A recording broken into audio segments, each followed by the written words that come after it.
This is an Alternerd Reality Podcast.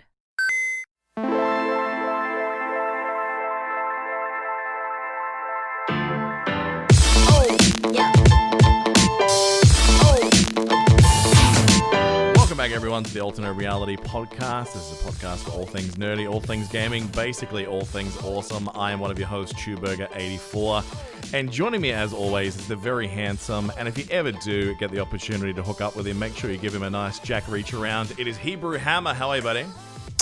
Feeling pretty good. That was a great intro. How did that relate to Tom Cruise? Jack Reacher. Oh, wait. That was from the one where he's like... I hope that's the name of the movie now, that I've pulled this tenuous plug together. I remember he's a secret agent. I just don't remember what it was called. Tom Cruise, the secret agent? That's never been done before. Yeah, right? Well, one of the several times he was a secret agent. Wow, he literally is a secret agent in like fucking everything he does, isn't he? Yeah. Well, in real life, he's a secret agent for Scientology. That's the only... Well, he's not even that secret anymore. Not so secret. And, Jesus. and he has share prizes in couches as well. Oh, yeah, so, that's true. Yeah. That's a big callback to Oprah, just in case you missed that one. I actually know that. Filling back in for this week, he is still covering our worthless asses since Piker still cannot shake what doctors are surprised to say is just a full-fledged resurrection of polio. No one knows how it happened, but he's still off. So joining us again is Hooch. How are you, buddy? Doing all right, unfortunately, for Piker. Yeah, about to say. Pika's really suffering back, because unfortunately. of this. I was like, fuck you. Yeah. Although I can see why it might be fuck you. We've actually been at this for a couple of hours, folks. So we're recording a mega session right now. There's so much nerdy stuff that dropped this week between Cyberpunk, the Disney announcements, and obviously the Game of the Year awards that we're doing 3 separate episodes, all back to back.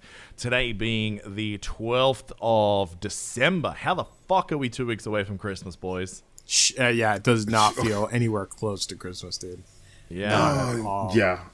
I've never felt so close to Robin Williams in the opening segments of Jumanji ever in my life. It is like, it's like, what year is it? He's Gandalf in that version. Yeah. Jesus Christ, dude. Well, the problem is December 31st is going to come in and tell us that you shall not pass.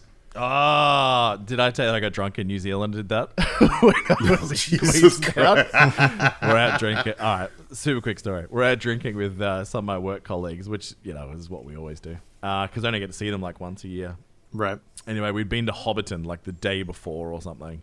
And we're about to walk across the road from one bar to the other, freezing cold. So we had our South American team. They ran across the road, and this car sort of came out of nowhere and started getting on the horn, even though we're on the pedestrian crossing.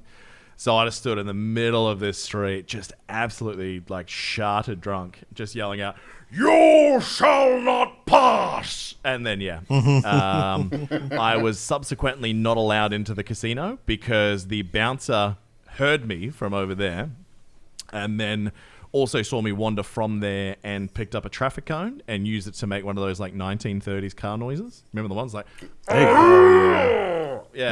He did not find it amusing. I got this weird argument with the guy. He's just like, "Oh, hey man, no, I can't let you into the casino. I think you've had too much to drink." I'm like, what are you talking about? So I saw what you did with that traffic cone up there, and I'm worried that if I let you in, you might do the same thing here. I said, "Is there traffic cones inside?" He goes, "No." I said, "Well, then we're probably okay." And so everyone went in. I spent like maybe 15 minutes talking to this guy, trying to just say, "Look, I'm not that bad. Just let me in. I won't drink. It's fine. I just want to hang out with my friends." Anyway, this guy that was like made me look sober. Like this guy was bouncing off the wall as he's trying to get into this club, and he let him in. I'm like, really? Dude. You're gonna let that guy in? Not me. He's like, "Oh, look, you know what, man? Just go in. Just don't do anything dumb." So yeah, I immediately side with the New Zealander because he just sounds way too nice. So yeah, I don't know, man. You do not mess with a lot of the bouncers in New Zealand. They look like Korg as well as sounding like Korg. They will fuck you up. The big boys, huh? They're sweet boys until they're not. Yeah. Jesus. Oh my god. Yeah. All right. Get some shameless shilling, shall we? Mm-hmm. All right, so super fast since we're pestering you with 3 of these this week. If you like this, make sure you tell your friends about it. Make sure you leave us a review over on Apple Podcasts. 5 stars definitely helps us. And if you leave a comment there, we'll read it on next week's show.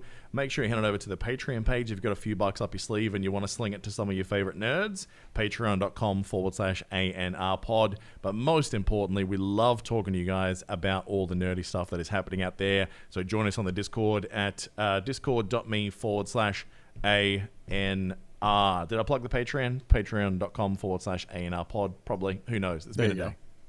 Yeah, you have now. So there you go. All right. Let's not days. fork around because there is a lot to get out. Let's get into the nerdy news. Now, most of this is going to be covering the just massive amount of information that came out of Disney this week for an investor meeting. Like, this seemed like the D23 Expo. There was so much. But starting off with last week, we talked about obviously the big decision from Warner Brothers that for 2021, every movie that comes out, they're going to immediately put onto HBO Max as well, which all the people that have HBO Max or the option to get it went, fuck yeah, this is a great idea. You know, Rona, I'm going to stay at home. And everyone that could potentially make $1 out of movies being in movies in the last week has gone, the fuck are you talking about? So there has been a massive amount of backlash from everyone like Christopher Nolan, who obviously is the Tenet and Batman trilogy, went deep on this. We've had a lot of directors come out.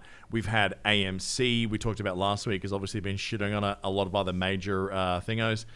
There has been like partner companies as well have really gone deep on this, basically saying, well, how do we know we're going to get our financial, agreements back? Because we're not going to have theoretically the amount of income from a cinematic release if you guys are going to get all through there. So there's a lot of confusion, a lot of anger from people who stood to make, millions to billions of dollars off of these releases. But who really hasn't been out there saying much is people that are just going to watch it on HBO Max because the value is pretty great for the rest of us. Yeah. And it's an industry that's basically getting, Amazoned for the first time in a long time. Yep, pretty much. I mean, I personally am very happy about it. I think that everyone that is complaining about it can suck a fat dick. That's what I think about it. Seriously. Well, they can't afford to anymore. They have to cut back on their dicks now, Hebrew. They can't afford the amount of dicks that they could last year. Well, that's the thing. It's like the actors are getting in on it too now. There's some actors that are of course they are. Yeah, because they a lot of times they get some of the cut of the ticket sales as well. It's in their contract, and now that's not going to be the case. But this is on top of millions of dollars that that are put their way to get their contracts put in place for them to be hired on in the first place. So like they're not hurting in the slightest bit.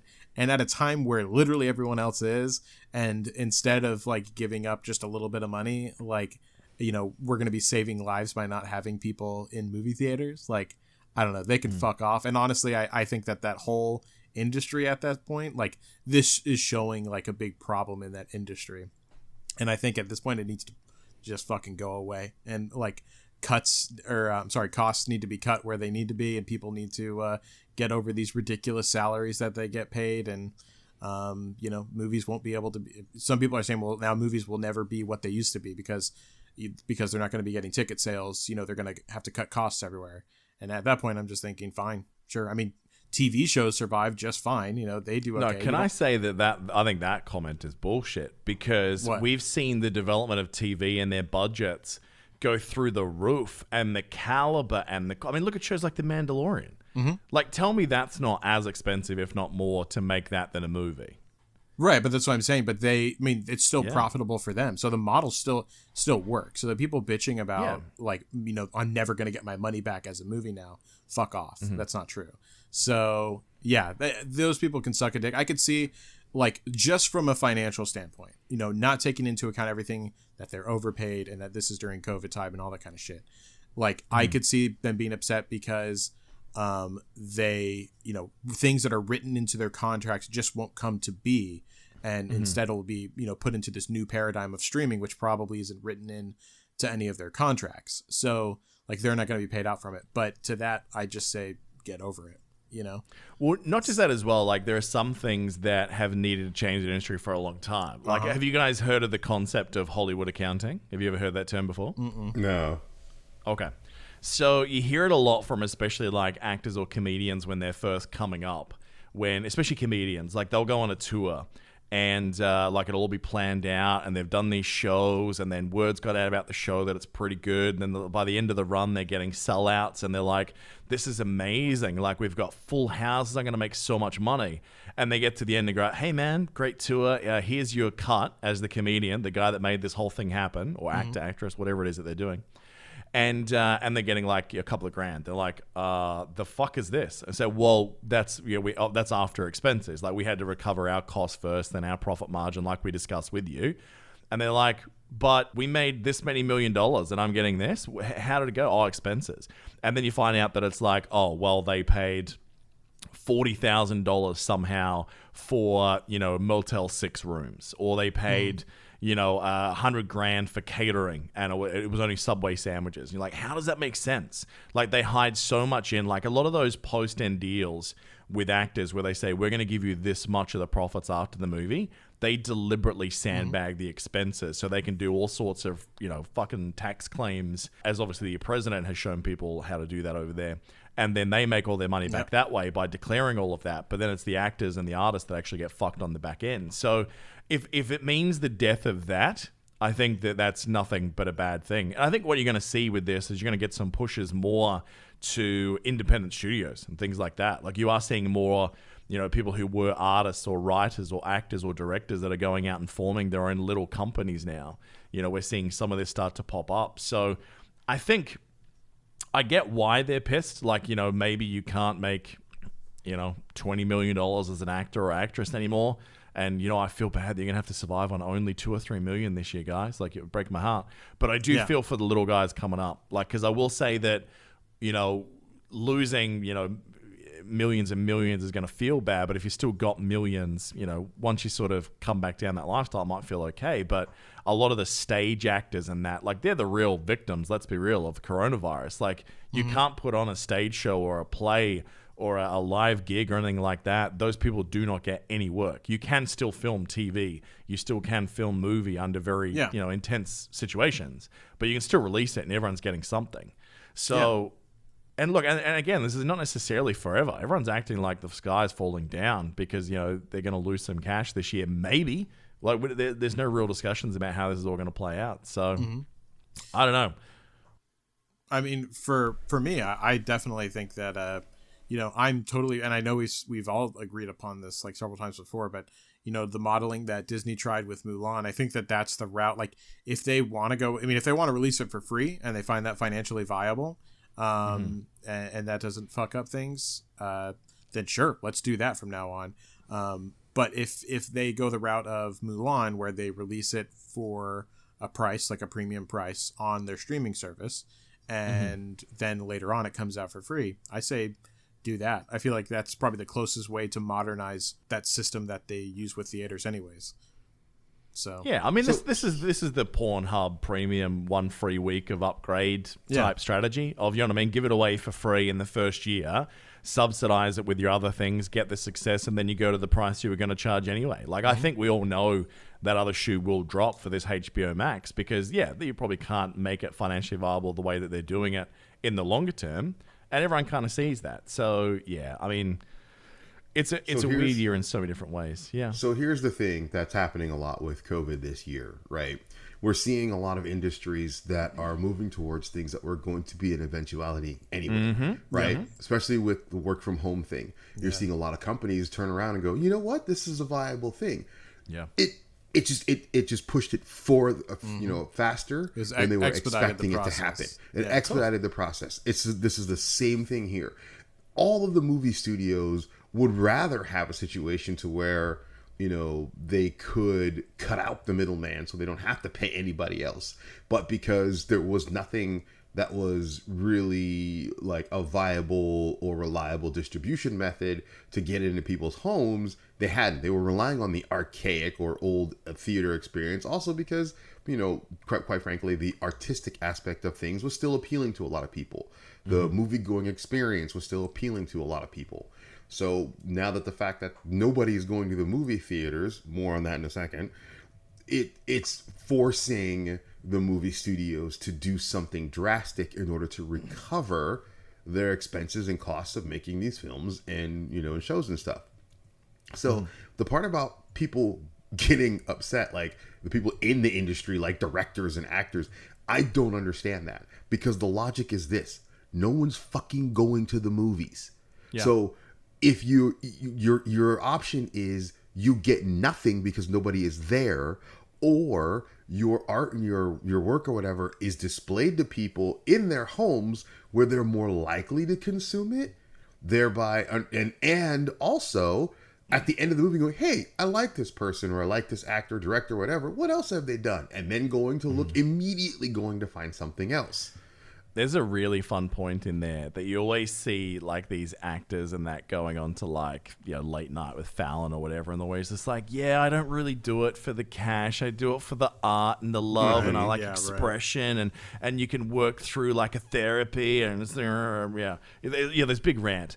And then, like, someone goes, yeah, you guys might make a few million less next year. What the fuck? The whole industry needs to, It's just really showing some people's colors. I will never feel bad about the guy who's making $20 million losing out on another $20 million.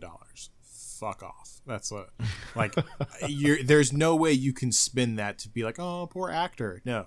Or see, if we were all poor millionaires, movie studio, like, invested in this industry, we'd all be like, yeah, fuck HBO. Yeah, how dare they do that to us? It's our hard work money. That's like, that is my $20 million. Yeah, I mean, Christopher Nolan coming out and talking about being upset. Like, bro, your movie tanked.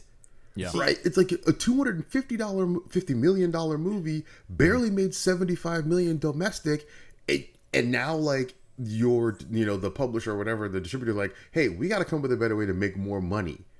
Yep. Yeah, I mean, he's such a fucking traditionalist whenever it comes to cinema anyways. Yeah, he is. Yeah, like, you can fuck off with his opinions. Yeah, I mean, like, actors, the amount of money that they fucking make is absolutely absurd. So, and I mean, the studios is obviously way fucking more. The producers way fucking more. Like, it doesn't matter what happens here. Everyone is still winning by way more than any other normal person in the world. So yeah, like, this is just not... I mean, I'll put out this offer again. If they pay for my gym and diet fees, I will play Wolverine for free. Yeah, like, for the love of for the love of the fucking game. Let me tell you right now. I think it was Kamal. What was his name? Yes. Yeah, you guys know what I'm talking about, like, the big Indian actor that's in the Eternals, like, he's coming up in the Eternals and stuff. Now, yeah, exactly.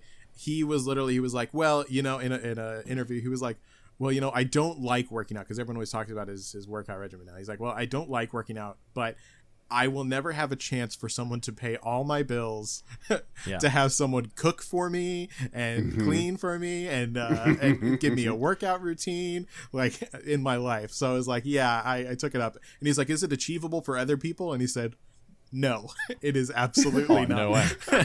No. My favorite version of that still is Mac from It's Always Sunny. That, like, they literally had that whole network pay for him to go to the gym and get a trainer and get dietary, like, plans and chefs and everything for, like, one running joke for one half of a season. It's so good. Yeah, whenever he went Fat Mac for like, truly actually went Fat Mac for a season, and then they ended up getting him, like, super ripped afterwards. Yeah, it's pretty funny. All right, should we get into the Disney stuff?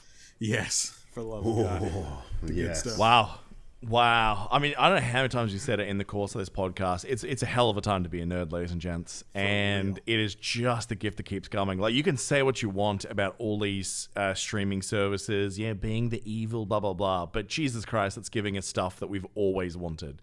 We've just seen some incredible stuff jump off the page of cartoons and books into The Mandalorian. Like, stuff that we've been like, fuck yes, that's happening in a series. I've always wanted this, and there it is. And we're seeing more and more. And this Disney announcement some of which may not excite everyone, but some of it is truly awesome for the nerds out there. So let's cover through the tick boxes first.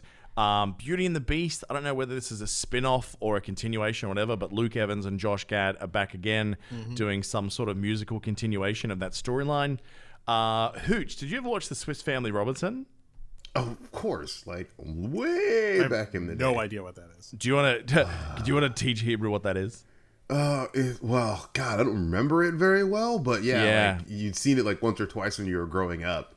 It's like a pirate the shipwrecked thing? family. Yeah, it's the shipwrecked family, the whole thing, and then it's about them learn to live their lives on this island and blah blah blah. But yeah, so like specific details are freaking hazy. I just remember I know I've seen the movie a very long time ago. Yeah, How either way old we're is getting a reboot or old.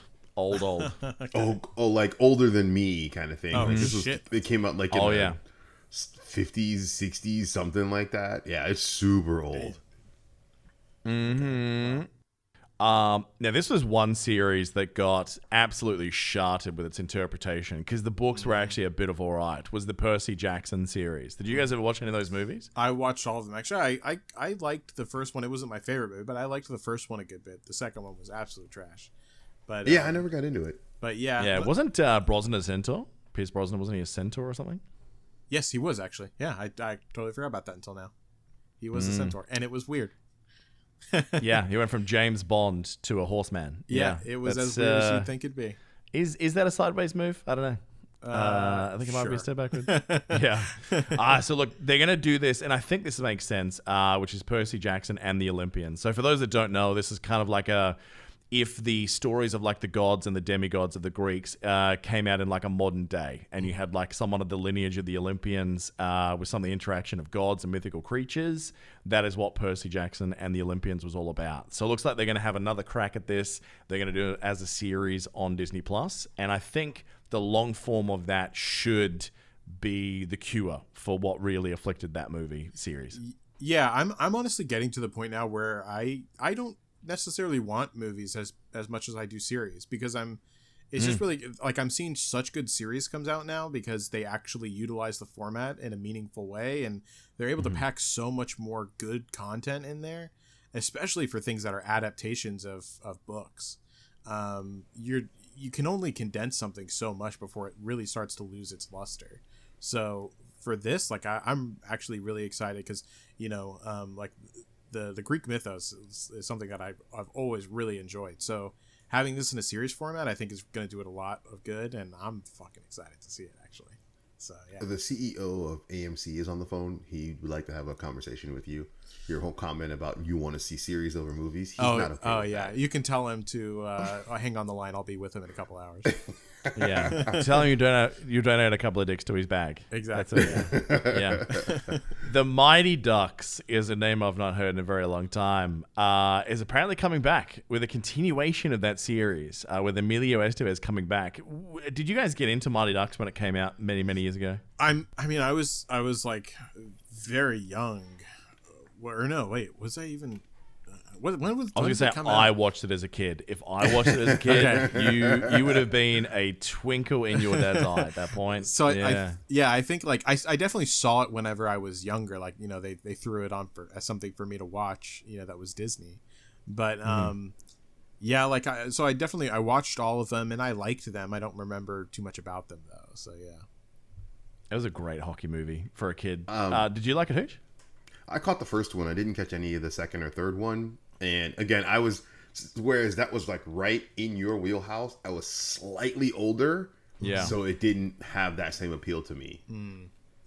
I watched it a lot as a kid. I don't know. I think there was some issue with Australia with the naming as well, which does happen sometimes. That like someone has like, a fast food change in the middle of the desert called Mighty Ducks. So like, oh, can't call it that. So it was called The Champions for us, the very first movie. So when people used to talk about the Mighty Ducks, I was just like, oh yeah, they're just calling it that because that's the name of the team in that movie, The Champions. But no, it was called the Mighty Ducks over there. So yeah. Well, a bit of a strange rank for you. There was a carryover because that's what the NHL hockey team in Anaheim was named.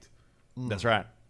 So the Mighty Ducks of Anaheim. The Mighty Ducks. I just remember there was recently like news actually about the Mighty Ducks where that guy from it was like got super high on meth. Do you remember that? Oh, really? Yeah, he got like super addicted to meth, and then it showed like this clip went viral, but it was like a picture of him before he got onto meth and a picture of him after he got onto meth. And fuck, dude, meth's one hell of a drug, dude. Well, I mean, playing hockey or doing meth, either way, you're not coming out of that career with teeth, are you? There you go. That is true. There you go. He's living proof. Yeah. Yeah. Now, I think I actually used this as the lead-in for your intro last time. Turner and Hooch is getting a remake, and that's obviously the Tom Hanks team up with him and a dog back in the day. This time around, you're going to have Josh Peck of Drake and Josh. Obviously, he's grown up a little bit since then. He's going to be playing the lead in that show. Big Shot is going to be a female basketball high school movie celebrating girl power with John Stamos, Yvette Nicole Brown, and Jessalyn Gilsig. This next one, not nerdy, but I love the concept for this. Have you guys heard of Only Murders in the Building? I have never heard of that. Okay. So this is the brainchild of the legendary Steve Martin. We're going to do our usual check here, Hooch. Do you know who that is, Hebrew? Steve Martin? Yes, I know who Steve Martin is. What do you know Steve Martin from? I mean, tons of stuff, but the one where his daughter gets married. Father of the Bride? Father of the Bride, yeah. It's like two or three movies, I think they did. Yeah. I mean, I know him from tons of shit. I just don't remember I remember from Bringing Down the House with Queen Latifah. Oh, Jesus, man. How about that one for you? Your references always make me laugh with where you know people from. But I'm not saying it was a shining moment, but it was definitely there. No Jerk, no Three Amigos, no. I know. I know him from The Jerk, and I never saw Three Amigos, but I know him from The Jerk. Three Amigos is great. Yeah, put that on the ever-expanding list of shit you need to watch. I don't think the Jerk aged well though. I watched it again. Oh, what does with the new rules? Really?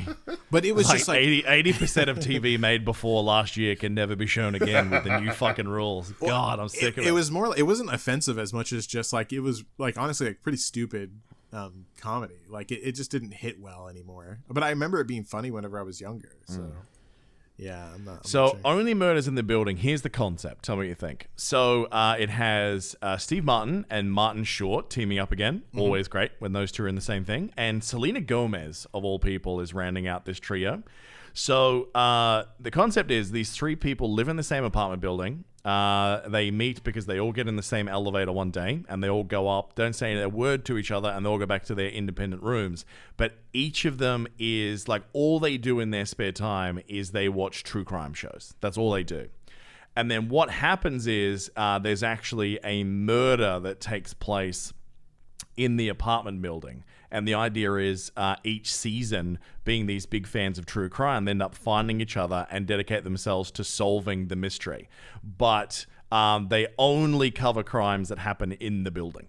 So they only do murders in the building, if you catch my drift. So it's kind of like these three amateur sleuths that just think they know everything because they've watched true crime shows, trying to solve actual crime. That's the concept of the show. And I'm kind of on board. I've never been a huge fan of murder mystery, so that does not sound appealing in the slightest bit to me. It will be redeemed if it's like, I mean, obviously it's set to be like also have a funny edge to it. So yeah, if it's really funny, then I'll see it. But if not, then I don't know. Doesn't sound super appealing to me. Okay. I mean, the last movie I saw Steve Martin and Martin Short in, where there were a trio of people, was good because they were great friends. The Three Amigos. Amigos. Well, the last time that they were together in something was whenever they did their comedy special together for Netflix. And if I recall, they've been doing like an American-wide tour for the last couple of years too. Like taking that on the road. Yeah. If I remember correctly, like the Netflix one didn't go over very well. I don't remember. See, I didn't see that. So there you go. It's definitely an aging style of that kind of wacky comedy. Yeah, for sure. Exactly. Yeah. All right. The Dropout is a series been announced. Kate McKinnon, I mean, she's been so wonderful as a character actor on Saturday Night Live. I was just waiting until they started casting her in shit that wasn't uber comedy. So she's going to be in a series called Dropout, which is going to be following the sort of real life events, obviously with dramatic flair as they do, of the con artist Elizabeth Holmes. You probably remember her a few years back. She was that like CEO. It was just an absolute prick. So that's coming out. Dope Sick. Very minimal details at this point, but the only things you really need to know here, it's going to have Michael Keaton, Peter Sarsgaard, and Rosario Dawson. Oh, there we go. Probably talking about, obviously, the drug epidemic within the US. So we're assuming it's either talking about meth or what's the stuff all you guys are addicted to now? Heroin? No, the legal one. Oh, what, the opiates or whatever? Yeah, what's it called, Dan? You know the thing. You know what I'm talking about. Yeah. You know what I'm talking about? The legal opiate? I don't. Yeah. You know it if you heard the name. Yeah. Let's not spend an hour going. Nope. All right. Willow, we covered this a little while ago. They are definitely moving ahead with the sequel. It's about to go in production very shortly. Go and check out the old one. It doesn't hold up that well, but you definitely want to know what the story is all about before they go into the sequel. Now, this is the part of the experiment that I love, and Hebrew, you were talking about this before, is obviously we saw this with Mulan, that you had the option of going to the movies or spending your $30 at home. And obviously, you got HBO Max going the other way. So, Raya the Last Dragon, which we talked about 3 weeks ago when we first saw the trailer, looks amazing. I love the art style of this movie. And I'm going to watch it somehow, right? Because I don't think we'll have the option for the $30 here because our Disney Plus runs through something else. And I don't think they do the standalone pay-per-views.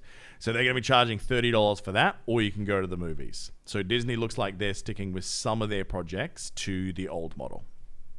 Yeah. They will definitely get my $30 because, well, A, I'm not going to take my kids to the movies.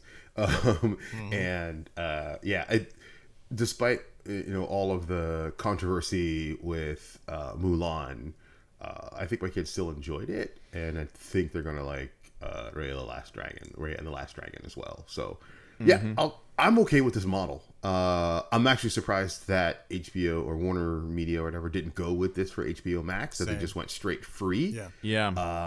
It may be that they were just saying like, hey, look, we've lost this year. We're just going to cut our losses and, try to push their HBO Max subscription base. So that's what they're focusing on. And that'll, in turn, once they get people in, that'll start getting the revenue going and they'll make up the money. Yeah, of course. I mean, I still think $30, like $30 is better than like not getting the option at all. I think, but I would still hope for something like $20. I think is the sweet spot. But I would still pay $30 if I needed to, and I will pay $30 for this.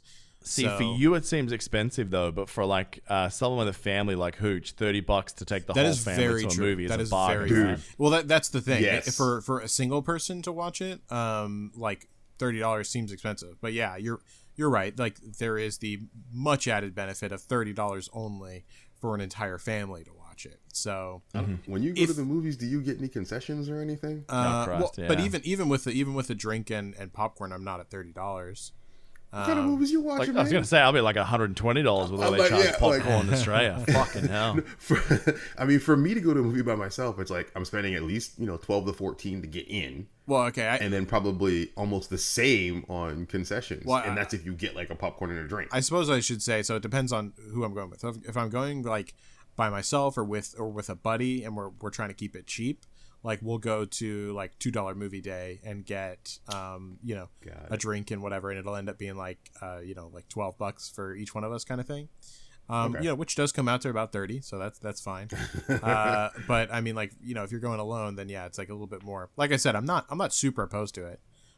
I still think the sweet spot would be like 20 ideally, but I'm never gonna be like, fuck this, I'm not gonna pay it ever.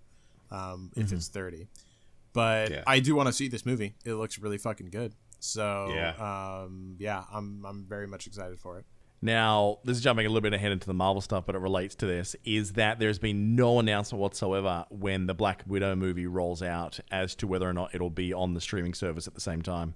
Thus far, it looks like that won't be the case. It looks like they're trying to get people to go back out for it. Yeah, I think the only thing I said about it was that it is going to movie theaters in, what was it, May or March or something? Yeah, May. Yeah. It sounds like it's just going to be going to movie theaters. I hope that they put it on. I don't know. I feel like if they were going to do stream for it, it would have already been out by now. True. Yeah, we'll have to wait and see. Now, I always forget in the Fox buyout that they got 2 major franchises. Well, is it major? Avatar was one of them, which was very much missing from this presentation. So as far as we know at this stage, Avatar 2 is coming out the end of 2022 for some reason. But they own Alien as well, which it's had a lot of movies. The more of them they make, the less good they seem to get in many cases. Oh, yeah. But they're going to do an Alien prequel series, which is set all the way back on Earth. It's going to be headed up by Noah Hawley. He's the guy who basically made Fargo. He's the one that did the show version of that, and Legion on FX, and with Ridley Scott producing. So if they're telling like a little bit of like a super corporate Blade Runner-y style story with like Weyland Yutani on Earth, I am fine with that. Yeah, this all very much depends on what they decide to do for it, because I could see it being boring as fuck and just like super redundant, or I could see it being really fucking interesting. So it really does depend on what route they go for the storytelling of the prequel, because there is an option to make it quite good there, considering the. But if it takes place on Earth, how do you really get the aliens involved? Well, you could do, and this is a good point, and this is why it needs to avoid the traps of things like Caprica. I don't know if you ever watched Caprica. I've not. Did I watch Caprica? I don't believe I watched Caprica. So Caprica was like a prequel that they made after the Battlestar Galactica reboot, and they were trying to sort of capitalize. And what they were doing was showing Adama's father or granddad, I think it was, who was a lawyer that was it was all about his legal career, but at the same time in the background they were talking about the whole like, you know, this evil corporation might have been making the first waves of Centurions, like what ended up becoming the Cylons. So, but it had so little to do with the Cylons themselves. Like it was all sort of alluded to in corporate machinations rather than what that show was, that it really just tanked. Like it wasn't that great, and it got canceled pretty quickly. So you have to have a tie-in. Otherwise, you're going to lose people just like, well, this just has the Alien name on it. How is it that? So I think that, you know, we know that Weyland Yutani, I can't remember the story now. Did they find the aliens or did they make them? I can never remember which way that went because I fell asleep during that one. I thought they found. I think they found them, but they kind of like they knew about them for a very long time of like experimenting on them and moving them around and like populating planets with them and shit like that. And then it kind of ended up taking on like its own situation where it started, if I remember correctly, it started like evolving by mating with other species or something. Was that right? Yeah, part of that was definitely true. Like they it's how they had like different things, and they're saying like the xenomorph was not necessarily that version of the alien, that they sort of took over and a critter that became something else, and that led to the ridiculousness of Alien versus Predator with the Predalien. Yeah. Jesus Christ, I forgot about that. Yeah, so did everyone else. That's a good move right there. I never saw Aliens versus Predator. I didn't want to. Good call. Yeah, because I always like the cyberpunk kind of nature of like what that Earth would look like anyway, because we know it is like Weyland Yutani's taken over. Yes, there's a government, but they're basically running everything, and they're running free range out into the universe. So cool concepts could be had, but depends what they do with it. But let's get on to the real meat here. The nerd time, ladies and gents. Yes. Let's get into Star Wars and Marvel announcements. Let's start with Star Wars, because I love that it was like maybe 2 years ago that Kathleen, what's her name from Star Wars, were like, Kathleen Kennedy. These movies are tanking because there's just not an appetite for Star Wars anymore. She doesn't actually sound like that, but I don't know what she sounds like. No, she sounds like that. She's a Karen. Right. Oh. Wow. She is. Yeah, look, I disagree with most of what she has to say. Anyway, and then Jon Favreau went, you know what? Hold my beer. Yeah. And just fucking knocked it out of the park and reminded us of everything that we loved about Star Wars in The Mandalorian Season 1. And that has just gone, in my mind, strength to strength with Season 2. And the amount of roads that Favreau and that team is opening up, that, you know, he's putting in like this road where there are so many exits you can take off that highway now for spin-offs. It's just beautiful watching it. Like, he is using that tapestry and he's just like, oh, fans really love this character? Me too. Let's just weave this fucking thing into there. And then now we have it in every way that we wanted it to be. It's awesome to see. It truly feels like a fan is at the helm of like a mass creation situation. Like that's what it, like, there's so many times whenever, you know, us as big fans of things are just like, oh man, it'd be so cool if they tie this in with this. And then finally we have someone that's actually fucking doing that left and right. So, yeah. And it just shows all the chess pieces that he's been putting into play with this big reveal. So I'm so on board with this, and I'm so glad that they didn't end up shutting it down, because there was definitely, after I think it was Solo came out. Yep. After Solo, there was some doubt put in place by Kathleen Kennedy. So yep, because the movie they never marketed. Yeah, exactly. Yeah. Oh, everyone will just go see it because it's Star Wars. Nope, everyone was mad at you. So. If you haven't got up to speed with The Mandalorian, we cannot go through this next section without spoilers, unfortunately, because a lot of this, they timed this announcement and obviously the show, that some of it comes from that. All right. So number one being, and this is awesome, we only got introduced to her this week, is Ahsoka, a fan favorite character. Jedi, longtime friend and eventual adversary of Anakin Skywalker from various cartoon series now, is now in live action, played by Rosario Dawson, who in a very brief amount of time made me go, this is the right choice for Ahsoka. I think she was really great in that episode of Mandalorian that she popped into. And now she's going to have her whole own series set in a timeline that is at the same period as The Mandalorian is set. I think it's awesome. Yeah. Yeah. Hooch, I'll let you go to town on this one first if you want. Oh no, I mean, I totally agree with this. I've been a huge fan of Ahsoka for a while. I probably not as much as you, Hebrew, but I read the Ahsoka Tano book that just came out a couple of, like, last year or 2 years ago, something like that. It was 2 years ago. Loved every minute of it. It was a great, like, dig into kind of like the events that she had after she left the Order. And then just like when you get back to the 7th season of Clone Wars and you know, how she gets reintroduced and you know, her arc through all of that, it was just amazing to come from a character that, similar to like Harley Quinn, was something they just initially threw out there, like, yeah, we kind of need this character to fill this role, and then just absolutely blew up. And it just speaks to like how she, you know, taps into like the fan base and kind of like pulls on that. Oh yeah, I can kind of identify with her a little bit. And then, you know, she plays the foil to, you know, Anakin a lot, but is also like super badass in her own right. Yes. So I think for me, the question though is like, it's within, they said, the Mandalorian timeline, but I wonder how that fits into what happens in the events in Rebels. Well, it's set after Rebels. So is it after? Yeah, Rebels. Oh yeah, it is. Yeah, Rebels is before. Yeah. Okay. So like quite a bit before, which is one of the problems that I have with Ahsoka that on the Mandalorian, which I'll go into more on our Mandalorian special episode, by the way, guys, for patrons. If you want to tune in, we're going to do that after the last episode of this season. And we're holding you to it this time. No backseats. I wanted to do that. Whatever. We're not going to get into it. But anyway, so for Ahsoka, I'm super glad that she's getting. I think Rosario Dawson. I was very nervous at the beginning because I looked at her and I was just like, even though I've kind of liked her in the things, I was never like super impressed with her, but I definitely liked her in the things that she was put in before. But I looked at her and I was just like, I just don't see it.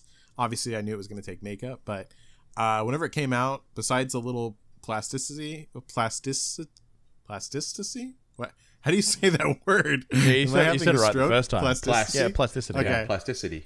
Yeah, with the head gear situation there. Yeah. The little tentacle things popping out. Without that, she did a really good job of embodying that character. At least at face value, but she is as far as how she's written and her performance in Rebels and her performance in Clone Wars, she is, I would say, like the best, or just the epitome of a strong female lead that I've ever seen. Like, she's such a good, well-written character, especially as a female. I love this character. And so I think they did a really good job writing her. I can't wait to see what they're going to do with this. Obviously, they teased us on what's going to be coming, like what her storyline is going to be for Ahsoka. And I can't wait to do it because obviously we know all of what is implied there with all of the Rebels characters that we're probably going to be seeing there. So I'm super pumped. There is only good things to come from this because it's there's going to be a very rich storyline put in place here, and it has one of the coolest villains in Star Wars, I'd say, to put in place. Would you agree with that, Hooch? Did you like him? Oh, loved. I mean, I read the book. Yeah. And he is, even when he was in Rebels, exactly, he was such a cool. great character. Yeah. You know, may as well say who it is. I mean, Admiral Thrawn. Yeah. Right. Yeah. I mean, he's in the Rebels show. You're just like, wow, this guy is like so like calculating. So something about his presence too. Like, he had a very menacing presence. It was definitely about him being super calm all the time. Yes. But yeah, and I also hope that we see, what's his name? The guy that turned good in Rebels. Oh, I fucking loved him, dude. I thought his arc was perfect. I know his name is right on the tip of my tongue. I don't remember, but you know who I'm talking about. There's a guy that turns from Imperial to a Rebel, and fuck, he's such a good arc. And I really hope that they bring him in at some point, either in Mandalorian or especially Ahsoka. So yeah, I'm super excited about this. I don't want to go like too crazy into this, but it's looking good. It's looking real fucking good. Now, the Twitter sphere has been a buzz with nerds running rampant, of course, that with confirmation that Ahsoka is still alive, which no one really thought was the case in this particular era of Star Wars, means that Ahsoka and Jedi Luke are alive at the same time. So everyone is saying, please make it happen that Ahsoka meets Luke somehow. And we've seen this lookalike thing happen for a long time, that young Mark Hamill does look a hell of a lot like Sebastian Stan, the Winter Soldier. And a lot of people are saying, do it. What do you guys think? That's true. He looks exactly like... I'm trying to think of it, yeah. Especially in the new trailer that we're going to talk about whenever we get to the Marvel section, but for the Winter Soldier and the Falcon series that's coming. He has really short hair there, and he does actually look like Mark Hamill in Return of the Jedi for sure. So absolutely, and he's got the Hamill tick of approval too. I saw that Hamill weighed in at one point, going, "Yeah, I fully support this." Nice. Well, he's if anything, he's a slightly better looking version of a young Hamill. So, like, I would take that too. Damn. Yeah, okay, I'll take it. All right, now Obi-Wan, we knew that they were working on a movie. It sort of seemed like it was in production idea hell for a long time. Like they've been talking about this since I think episode 3 finished, and we thought it wasn't going to happen. Then it was. Then Ewan McGregor was hinting last year it'd been tied to something. We now know it's going to be the Obi-Wan series. But the big thing that came out of nowhere, and I don't know how to feel about this part, is that Hayden Christensen is coming back as Darth Vader.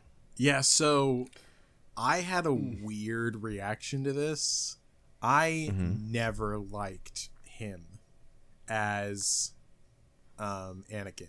I just never sat right with me. But for some weird reason, I'm glad he's back. I don't know. I don't know if it's like for a continuity thing in my mind, or if it's like I want him to have a second chance or what. But for some reason, I like the idea of it. I did always kind of like those two together, so that might be it. Granted, they're going to be, at opposite ends this time. But, yeah, I don't know why, but I actually kind of like this. So maybe it's even just a nostalgia thing. But, yeah. What do you think, Coach? So, here's the question I have. Yeah. You have Hayden Christensen in the suit. Yeah. But Vader without James Earl Jones's voice is not Vader. I'm with and you. you've already established at the end of episode 3 he has James Earl Jones's voice. That's right. This is I've got massive continuity issues with this one. All he said was no. No, I actually, think he says said master no. at some point. Yes. He actually asked the question, "What about Padme?" Fuck Padme. And then Fuck that bitch. and that's when the Emperor says, hey, no, she died. You killed her or whatever, and he goes, no, but it's still James Earl Jones's voice. What if? No, that's a different section. Yeah, right. Well played. What if he isn't wearing the mask? Well, that's the thing. Like, what are they going to do there? That his voice is like, are they going to do the Vader voice? Kind of like what they did at the end of Jedi, I guess, where it's like it's all James Earl Jones till the mask comes off. And then he's talking as like rando dude. You know what I'm talking about? Just before he dies? Yeah. Look But at you with my own eyes. So, okay, now that's breaking the continuity in Jedi when Anakin tells Luke to take his mask off, and Luke goes, no, you'll die if you do that. Maybe his condition. Well, maybe that was was maybe that evolved later on. That it wasn't as maybe reliant with worsened the over respirator in the early days. Who knows? Well, I don't know. I mean, there's Maybe his also a asthma point. just got real bad. Well, there also is a point, I believe, in Empire where he's in his little like thing talking to the Emperor, and his helmet is off. I mean, maybe maybe he's not going to say anything. Maybe it'll just be James Earl Jones' voice. He's still alive, right? He's just in the suit. It's just like he's just in the fucking suit. They just wanted him to. Because didn't that just happen? Though I think the guy that was the physical actor just David died. Just died. Yeah, he did. Yeah, David Prowse. Yeah. So Hayden Christensen not saying anything in James Earl Jones's voice. I'm good. That might be. Yeah, that might actually works. be the best situation. But Nothing about this makes sense, honestly. It's so weird. And the time frame as well. They're saying it's set 10 years after 10 years after the events of episode 3, right? Okay. Which means, because what, canonically speaking, in New Hope, how old is Luke? 18 at the oldest, 18. I I think think. it's 18. Yeah. Yeah, he's 18. So this is like set 8 years before Luke is the thing. So he's a 10-year-old Luke. Yeah. At this point, right? Yeah. So I just don't know. I mean, obviously Hayden Christensen will have aged that period of time. Yeah. I just don't know how they do this, and it's because of the end of episode 3, Revenge of the Sith, which is why.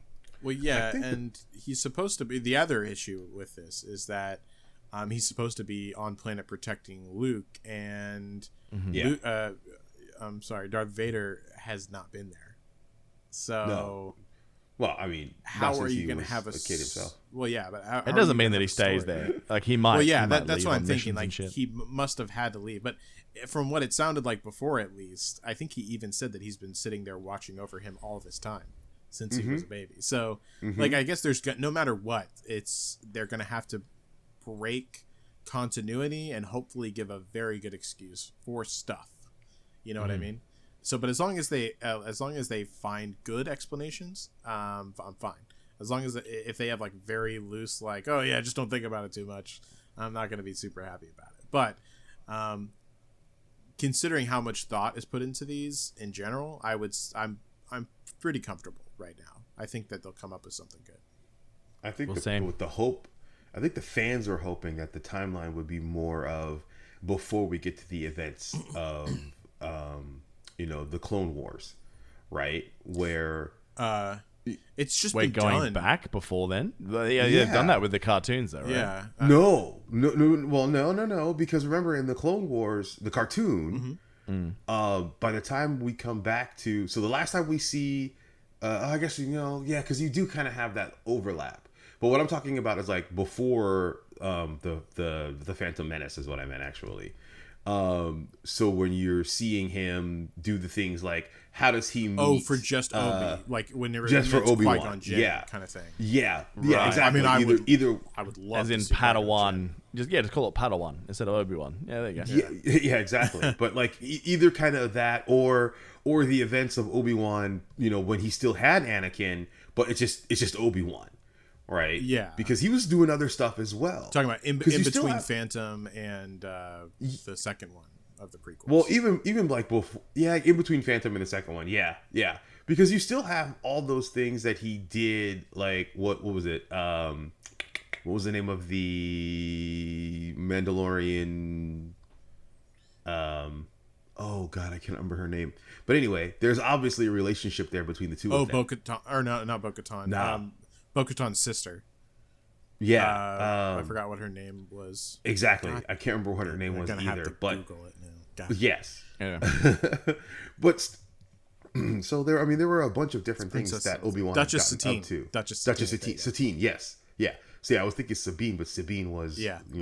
in the like, yeah, exactly. So there's a lot that he got up to. So I think initially when people heard rumors of the Obi-Wan show, that the hope was it would kind of fill in those gaps, those things that we didn't see. I think the plan was that we heard always about. continuity from Jedi, from fucking Revenge of the Sith. I think that was always the plan that I'd heard. Oh, that might. I have no idea what the plan was before, but I agree with you, Hooch, that I think that would have been a more interesting and a freer time period to explore. Yeah, because there was a lot to because- go there, and Qui-Gon Jinn would have. I mean, Liam Neeson would have totally been up for it. I bet too. Yeah, well, then also you hear conversations between Obi-Wan and Anakin, both in Attack of the Clones, about things that they had already been through, and also in the Clone Wars they kind of talk about stuff. So again, it'd be just nice to have all of that kind of like filled in a little bit, or not all of it, but a good portion of it filled in. So you're like, oh, now I get that joke, ha ha ha ha, you know.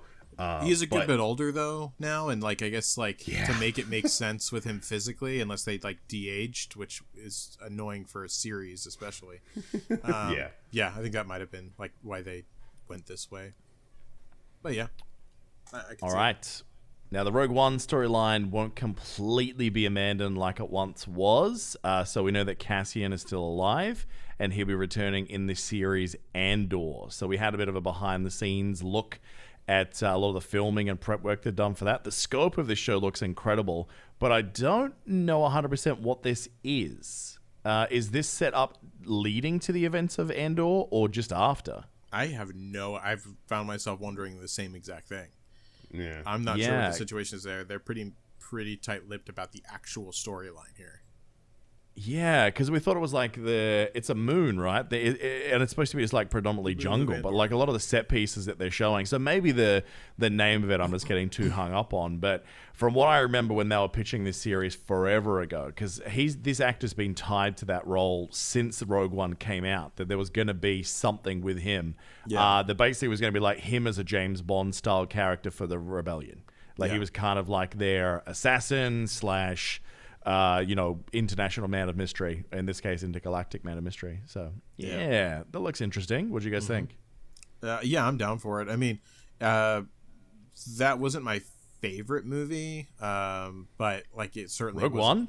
Yeah. Well, yeah, Rogue One was awesome. Dude, oh my God. I thought don't hold on a second. I said it wasn't my favorite. I didn't say that I didn't like it, okay? Better than the prequels? The thing that still sticks in my mind that is super annoying to me, and I know you're going to say this is nitpicky, but it fucking frustrates the hell out of me, was whenever Force guy, I forgot what his name is now, but incredible actor, by the way. Saw Gerrera? Huh? No. I think he's talking about Chirrut Imwe. Yeah. What's his name? No, it's Chirrut. I can't remember his last name. But he went and he did like a little Force, like he was obviously Force sensitive at the least, and he started to do like this little like chant while he was walking forward to go to this thing to go turn off off the button, and there was like people were shooting at him left and right, and then he fucking gets there and he gets like shot or something on his way, and then the other fucking guy runs through all of it totally fine and gets to him and he's like, "Are you okay, dude?" And it's like, you just ran through what he had to use the Force to get through. Like, didn't make any sense to me whatsoever. Did you see the armor he was wearing? Of course he ran through all that shit. Yeah. Nah, dude. Hey, don't you shit on Donnie. He's wearing, isn't that Mandalorian armor? This was before Beskar, at least it was known, I guess, like from cinema standpoint, like canon, that Beskar reflected laser bullets. Nah, that's old school. Mandalorian Wars, everyone knew about this because they had the vibro blades as well. Yes. The Mandalorians were the ones who fought the Jedis back in like the Old Republic. Old Republic, days. yeah. No. So they knew long before then how good Beskar was. Are you sure? Yeah. Yes, because that was what happened. That's why the Empire went after Mandalore, was because they had Beskar. Oh, and they were savage and just wanted to murder everyone. Yeah. Well, there's that too. Yeah, but I mean, again, like that's they were they were a huge threat. That was I think the big issue. But I don't know if Beskar armor was canonically known. There's references to some of this shit way back in Knights of the Old Republic. Like, because you actually go up against the Mandalorians a fair bit in that series. You know what? Mm-hmm. Yeah. I guess that's right. Because that's when they introduced, like, a lot more of the, like, really fleshing out things like vibro blades for non-Force users and shit to combat Jedi and Sith. Yeah. Right, but still, even in that moment, then why didn't he just go? What's that? Why didn't he just go shut off the Because they're not allowed to live past that movie. It just that part was just really fucking stupid. He had to die with his buddy. That was the buddy duo that we needed in that particular moment. He had to die with his friend. Then you think he'd be like, "Oh well, I'll go because I have bulletproof armor." I don't think he actually had Beskar armor though. But I think it's a little bit more simpler than that. Like Donnie Yen's character, I can't remember what his name is, but he was traversing that battlefield, believing that the Force was going to protect him. Right. Whereas his buddy, who didn't quite follow that, was probably the one who had the Force protecting him. I think both of you are forgetting one very key point of that whole thing. Both of them were walking out while stormtroopers were shooting at them. And stormtroopers can't fucking hit anything, right? So you're both wrong.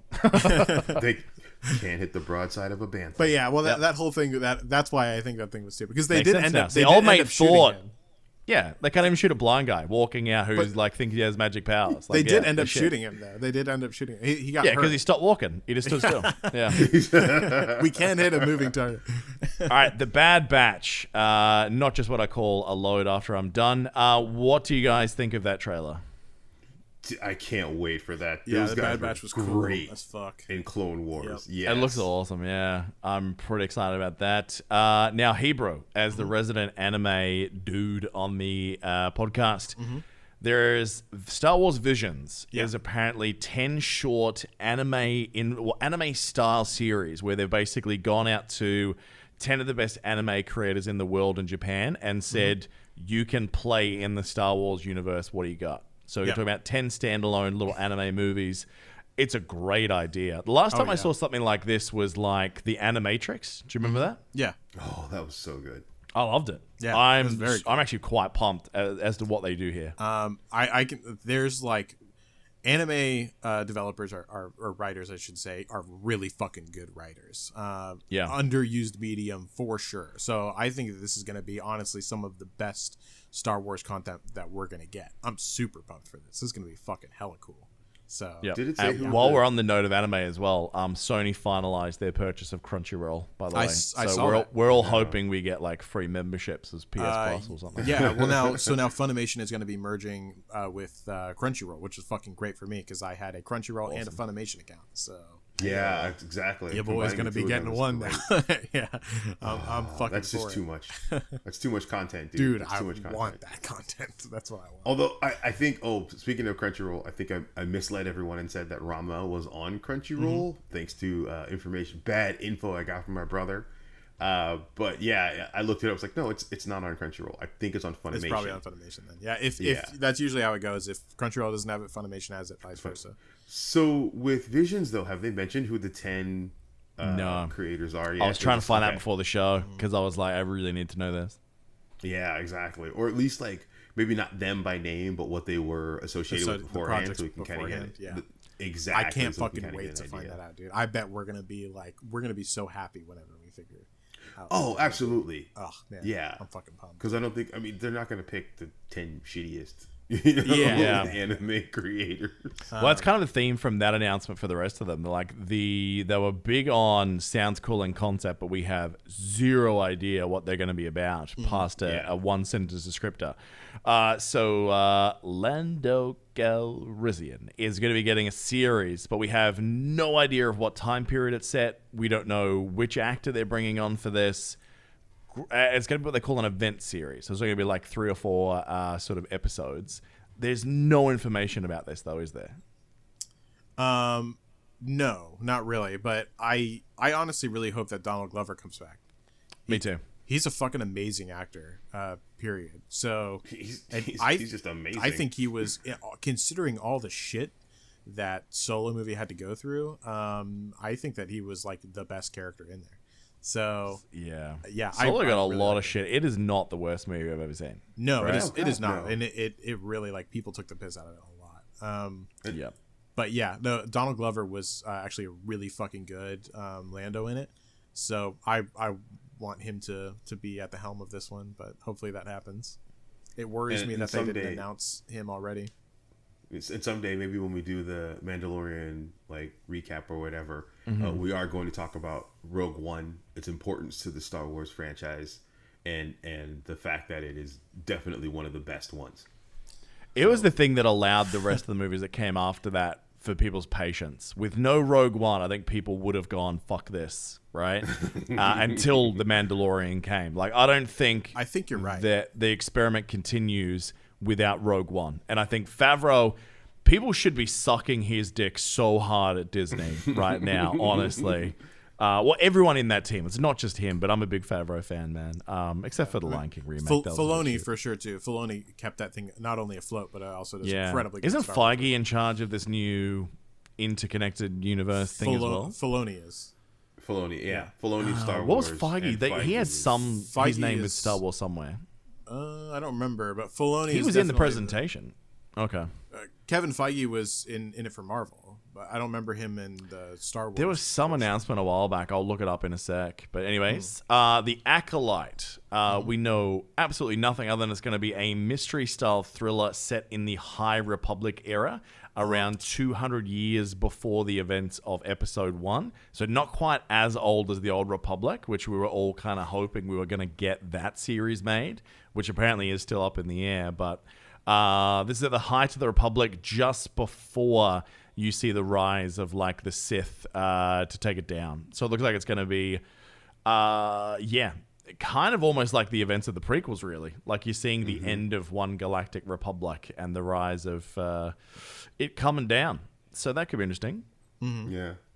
Well, you're right. It's not the Old Republic, but I will remain cautiously optimistic because it still is, earlier in the timeline for Star Wars, and that's something that has not been thoroughly or even explored outside of things like video games, right? Yeah. We need to see this in like movie and TV shows because there's just so much potential there. Yeah, there's it's inevitable that we'll eventually get to the Old Republic, but man, I wish it came quicker because that's where all the really good shit is.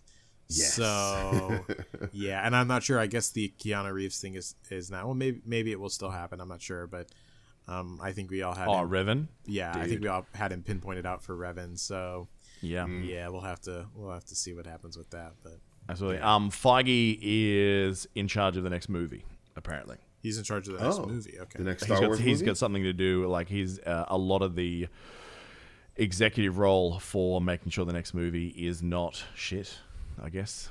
Real quick, we keep bringing up Favreau. Wasn't Favreau also responsible for kickstarting Marvel? Iron Man. Yeah, Iron Man 1 and 2. And he's Happy Hogan, so he's still in the universe as an actor too. Yeah, exactly. But without Favreau's love of just comic books in general and what he does for Iron Man, maybe Marvel isn't what it is. Like the MCU isn't what it is without that. Yeah, obviously Feige is the one, pulling the strings and keeping everything together and on that continuity. But like, it's guys like Favreau who just, have such a love for the content who made it so We've seen it amazing. so many times that people just go, oh, if you just write the universe, it'll happen. No, you have one hiccup in the series and people go, nah, shit, and you lose your investment. See The Mummy, for example. Hey, they survived Thor: The Dark World.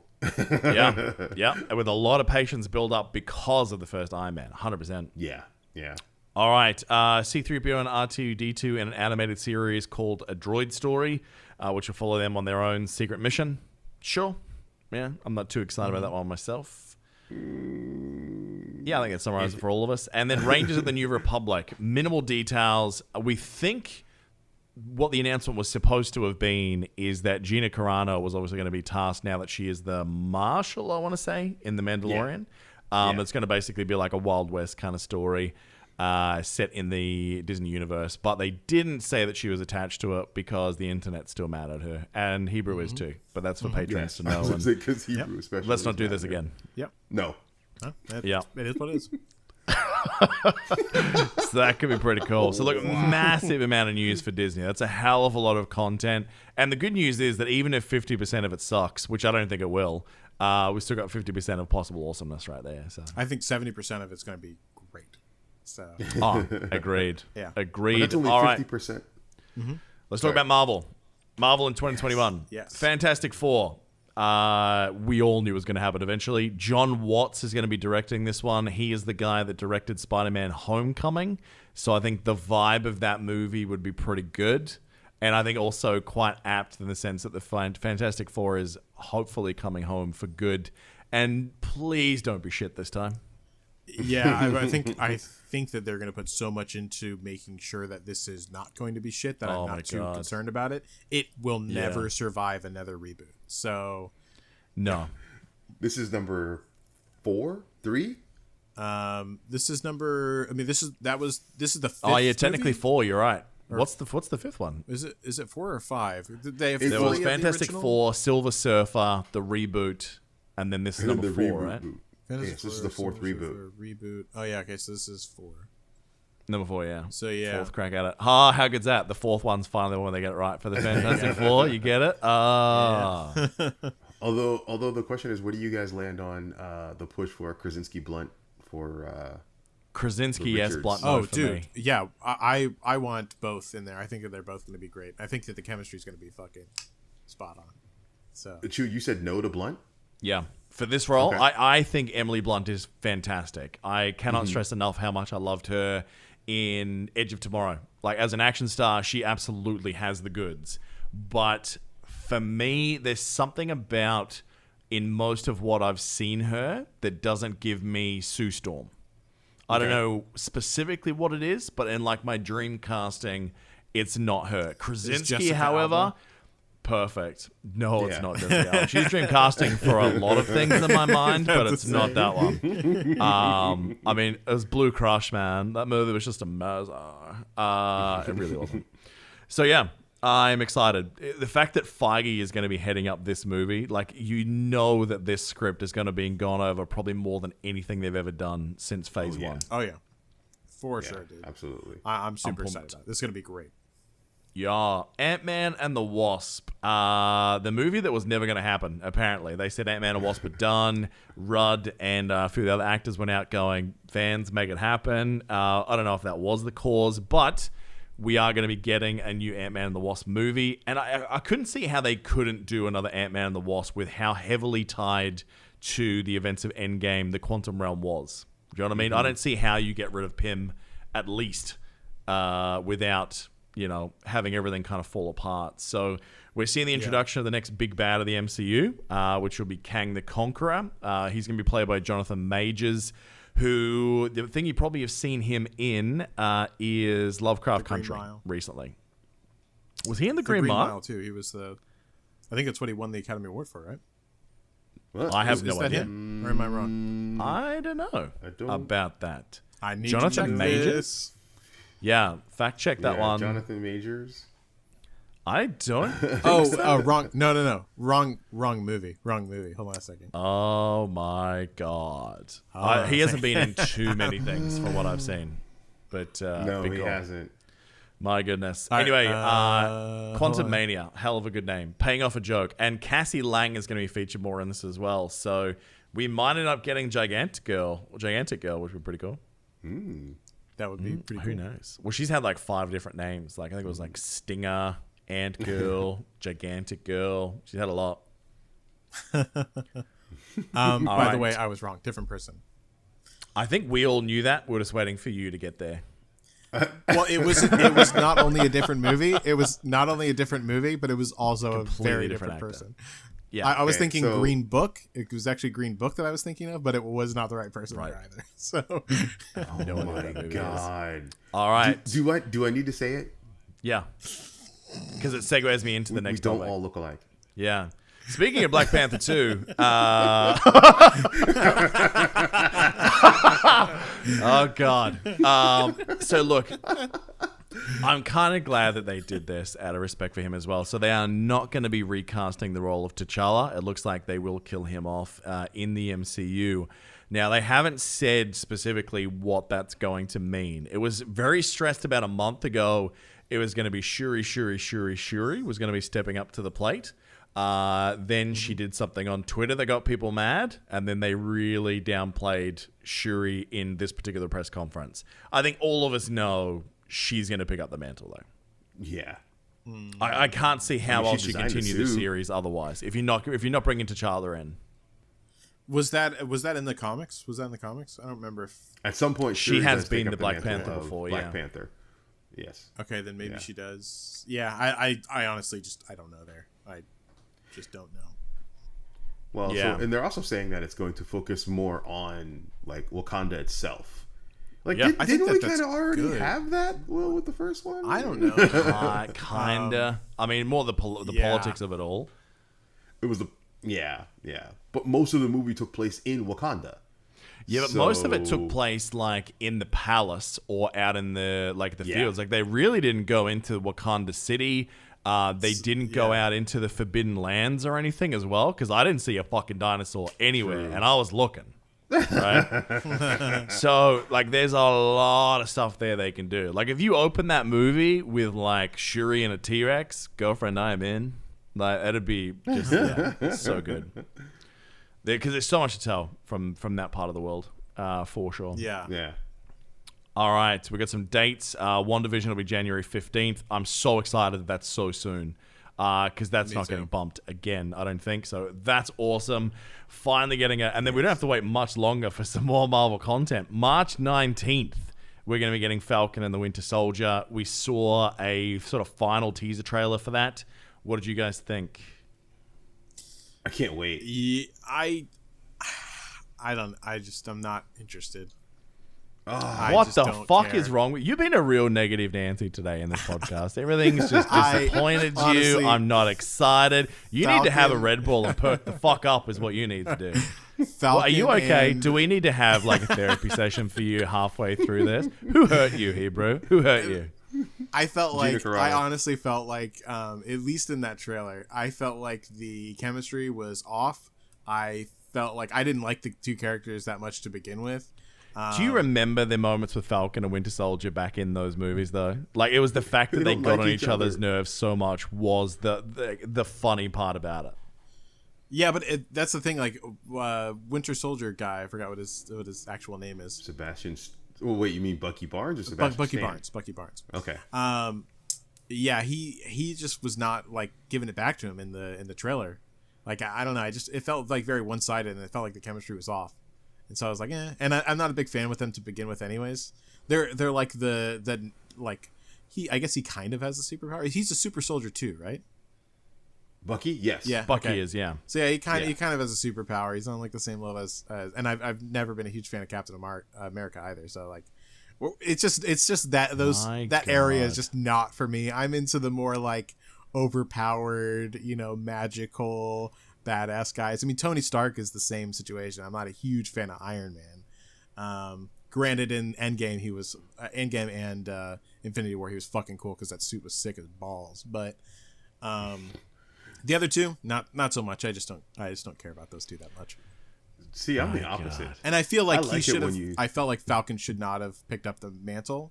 I felt like it should have been Bucky because he was like his yeah. best Excuse friend me. forever. But I felt off about that. But whatever. But the problem is Winter Soldier, someone who was known for murdering he was let people. off. Remember?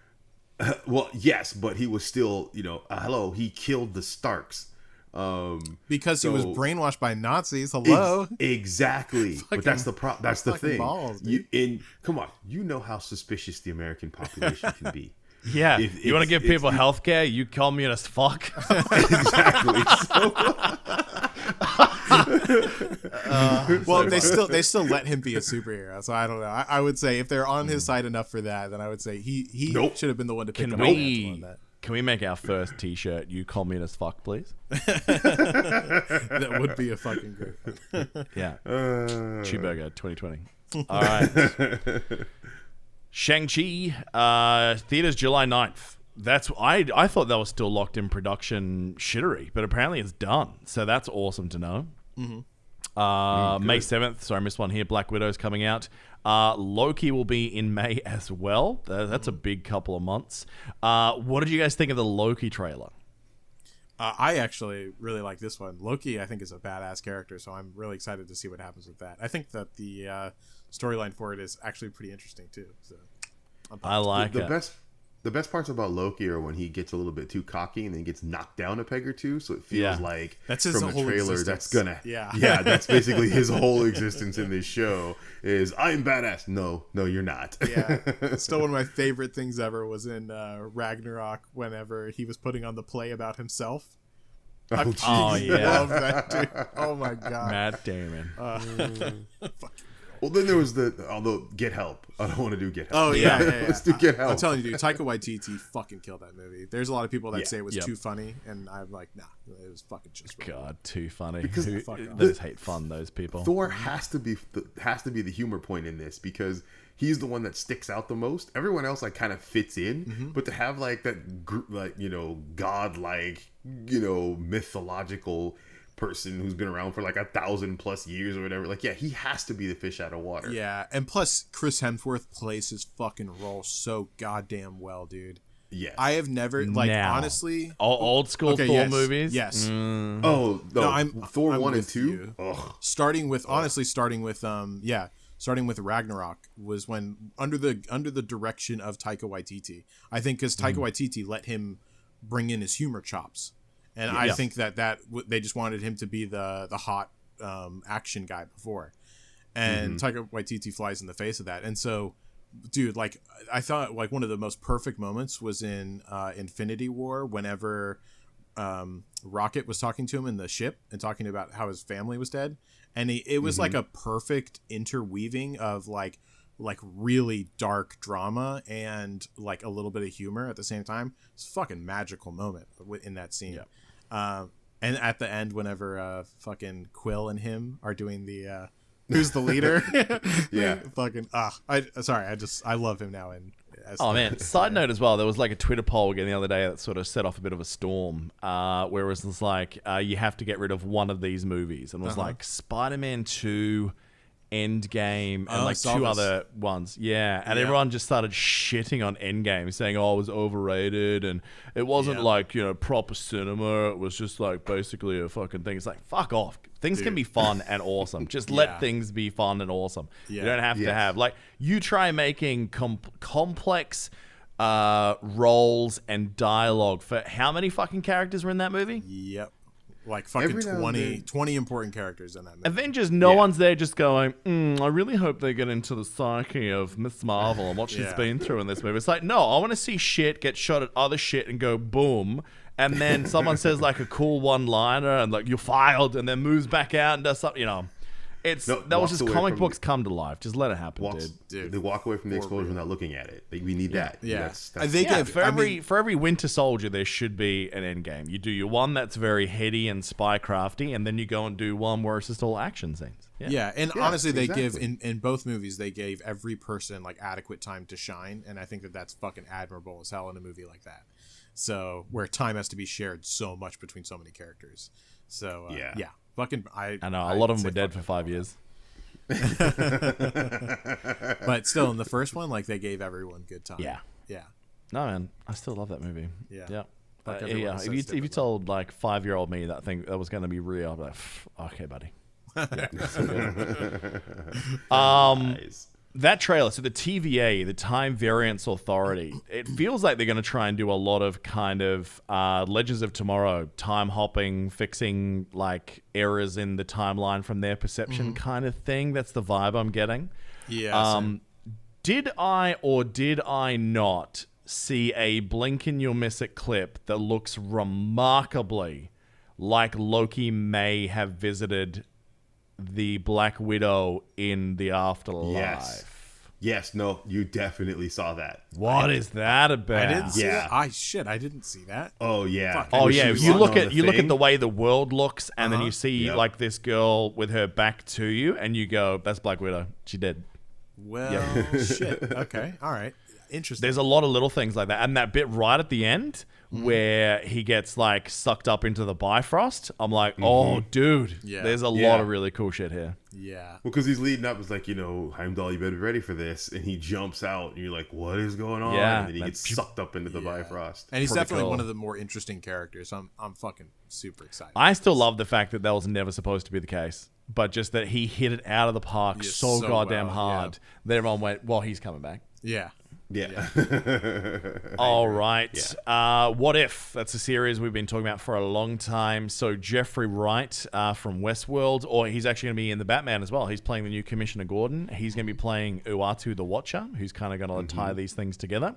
Talking about alternate timelines where there's reimaginings via animated series of the Marvel Universe. So from the trailer, we saw that what happens if Peggy Carter ended up becoming Captain Britain instead of Steve Rogers becoming Captain America.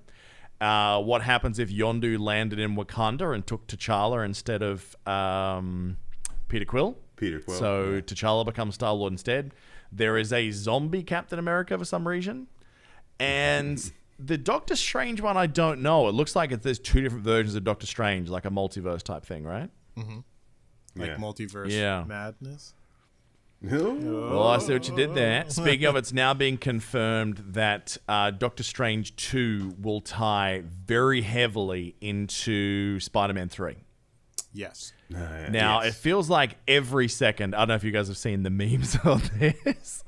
They're like, it's announced that such and such is joining the cast of Spider-Man 3. Like, people are just saying, like, random refrigerator just been announced at joining. Like, the memes are so fucking great. Because everyone lost their shit because, what was the name of the first actor again? No, I mean, that's a big one too. Yeah, the guy that played Octavius in Spider-Man 2, he is signed on. He's coming back as Octavius. That's awesome because that movie was great with him in it. Yeah. God, what was the first Spider-Man's Alfred name? Molina. No. Tobey Maguire. Tobey Maguire went to a costume fitting this week. Wait, what? I didn't hear about that part. Yep. He got snapped outside What about of it. Andrew? So, What about Andrew Garfield? He got confirmed ages ago. Yeah. Okay, good. I honestly because he's back. Electro's coming back with him. And then it looks like, obviously, with OG Spidey, Doc Ock coming with that. So this very much is going further into Sinister Six realm. Well, it's definitely going multiverse. So yeah. Yeah, this is gonna be super cool, dude. But like for Spider-Man 3 going multiverse, which is kind of the thing, like you would expect that for the Doctor Strange movie. But it's Spider-Verse. I interesting how mean, we've danced this dance once before. Like there was no Tobey reason Maguire why it should literally happen in danced the dance Spider-Verse. before. Oh god, Yeah. we don't talk about that. Yeah. But I think I think at this point though we haven't really. Although they did enter into that with Far From Home, right? They brought that up, like, hey, we are not the only. Then they the only completely universe. dismissed it straight away. Yeah. That was kind of dickish, yeah. They bring it up, but then they're like, no, we're just fucking with you. Jokes. Well, see, now it's Boy Who Cried Wolf. Everyone's gonna be like, there's a different universe. They're like, sure it is, Jeffrey. Yeah. Yeah, exactly. Where are the holograms? Get out of my So the face. question is, who's going to accidentally rip it open? Is it going to be Scarlet Witch in WandaVision, and then you have her and Strange trying to clean it up in that movie because we know she's going to be in that? Or is it something to do when the two of them are partnered up in Doctor Strange 2 Multiverse Madness? That's when it happens. I think it's gonna be What Scarlet about Witch. Loki? What about Loki? I don't think it'll be Loki. I think Loki's on know. You don't the think realm of think fixing. Loki have any impact? I think Yeah, I get that, but what I'm saying is like, maybe some of the stuff he's doing is causing some of this or trying to fix some of this, and then it rolls in. I don't know. Actually, that's what I missed with Loki as well. Did you guys hear about the DB Cooper angle? No, Do you guys but know the legend of DB Cooper? yeah. Well, that's what they showed at the end. That's right. At the So end of the it's trailer. like this mythical criminal who no one really knows who this DB Cooper was, apparently, pulled off this massive heist. You know the story at Shawshank Redemption? yeah, With like the big treasure built stored at the end? yeah. that was kind of like a DB Cooper hint at, like somehow old mate knew DB Cooper or something or whatever. And there was this buried treasure type thing. So anyway, what they're hinting at is that Loki was DB Cooper, that he was like committing this massive heist, and that's when he got picked up by the TVA. So That's yeah. funny. Anyway, Yeah. Well, Miss Marvel we knew was coming later half of 2021, but what we didn't know is that when Captain Marvel 2 comes out, that Miss Marvel and Monica Rambeau will be joining that cast as well. So her first MCU appearance will be alongside Captain Marvel, which will cause infinite amount of problems on this podcast because I confuse Captain Marvel and Miss Marvel all the time when I try and describe one of them and reach for the wrong one. well, I hate Captain Marvel and I love Miss Marvel. So Jesus H. Christ. Take a You fucking hate Snickers or Captain something, Marvel? will you? He hates everything today. I think that she's so overpowered and broken in the fucking world for no reason at all. I mean, this goes into my issue with Vision. Because Vision has a fucking stone planted into his goddamn forehead. He can't do shit. Had. She gets thank God. And then she gets blasted by like an echo of it basically whenever one of the stones gets shot, and she's like the most fucking powerful thing in the goddamn world. Or no, scratch What that. have I told you Universe. about pulling threads on mythical Bullshit. universes? All right, you can't just tug at one; the whole thing will come apart. So, anyways, the Eternals are going to come out November 5th. Everything about that is looking awesome. Now, this concept, the more I think about it, the more it's becoming one of the things I'm excited about the most. Is the She-Hulk series? Yeah. That honestly is going to be really fucking cool. Well, because of the way that they're changing the way it's described, I'm so pumped. She is basically going to be playing, not only obviously the She-Hulk, but most of it's going to be set around her law practice. Because obviously she is like the go-to legal representative, other than Murdoch and that obviously. But they're not out the way that she is. So she's like the go-to representative for superheroes. So they've hinted strongly that anyone could show up with legal problems in this show, which is just the greatest idea to bring out like all those like B-grade characters that would never come to a movie. But you'd be like, I don't know, I don't think of a good example here. Like Jubilee got caught with like weed or something at a college party. Do you know what I mean? Like, it's just the greatest idea to have a lot of those things there. Or even like big ones, like Thor has to get legal representation because he threw his hammer and destroyed a skyscraper or something. You know, just there's so much fun you can have with this. Now, what makes me even more excited is that the person that is directing this is, I can never remember her name, but she has done a lot of guest directing and writing on Brooklyn Nine-Nine and Always Sunny. Oh. Well, then you know she's going to be good. Yeah. God, I wish I could remember her name. She deserves so much credit. I think it's Claire someone. Anyway, let's not do this. Well, yeah, I mean, it looks like it's going to be more like on a comedy route, which... Yeah, I fucking really like the idea of the same as you. I think there's so much funny shit you could do here, so I'm pumped about it. I think it's gonna be awesome. Absolutely. Mark Ruffalo is coming back. You'd think the Hulk would need some pretty good league representation. Like every time he comes out of Hulk form, he's gonna like visit her and just basically say, "All right, what have I done this time? What's the case?" Yeah. Although I guess not and then anymore. Not anymore because he's like Professor Hulk now. Oh yeah, he's permanently Hulk now. Yeah. That's right. Unless he's changed it again, found a cure or something, who knows. Then, of course, we have Tim Roth, who was featured in the very, very forgettable, because most of us do, Hulk, that is canon to the MCU, that formerly featured Edward Norton. We are seeing Tim Roth come back as the Abomination. So I hope we see her square off against him, not Hulk. That'd be pretty cool. So here's the thing I'm thinking, right? You've got Ruffalo and Tim Roth. Like, what if it's like they're on trial after the destruction that happens in the event. I think they said it earlier. Yeah, they said it earlier, or like that's one of like maybe the start. That's like her first case or something like that. I don't know. I feel like it's going to be set around now because, like, theoretically, you would have heard of another Hulk just somewhere in conversation, right? Yeah. Yeah, but you can have a flashback. No, I mean that she could be was her always before green once she got her powers. I have a feeling we're going to see her origin story. I mean, they might just drop us in with, here's a green lawyer. Let's tell you how that happened. But that's what I was saying. Like that's her first case or whatever before she becomes She-Hulk. I got you. Maybe. She's representing before she actually gets affected. Exactly. They were throwing around a lot of gamma radiation in that storyline, so it could be that she was exposed during that incident. Yeah, it's not a bad point, actually. Yeah. Do you think she Do you think she played a part with helping him become, like Professor Hulk? She wasn't really the scientist type, though. No, but she may have gone to her. How do you reconcile the two? Kind of thing. I was saying it's okay to be green all the time. Just embrace who you are. Yeah, just emotional support, really. Yeah. I think it's going to go the other way. I think that Ruffalo is going to teach her how to accept it. I think he's going to play the mentor type role. Yeah, could very well be possibly. That case. I guess that's the more likely case, honestly. But yeah. It depends on where the timeline is where she gets her powers. Yeah, exactly. Moon Knight wasn't too much to add on that, other than the sense that they look like they're going to be spending a lot of time in the Egyptian lore. So they're going to spend a lot of time against like an Egyptian backdrop, which is pretty cool, depending on what they do with it.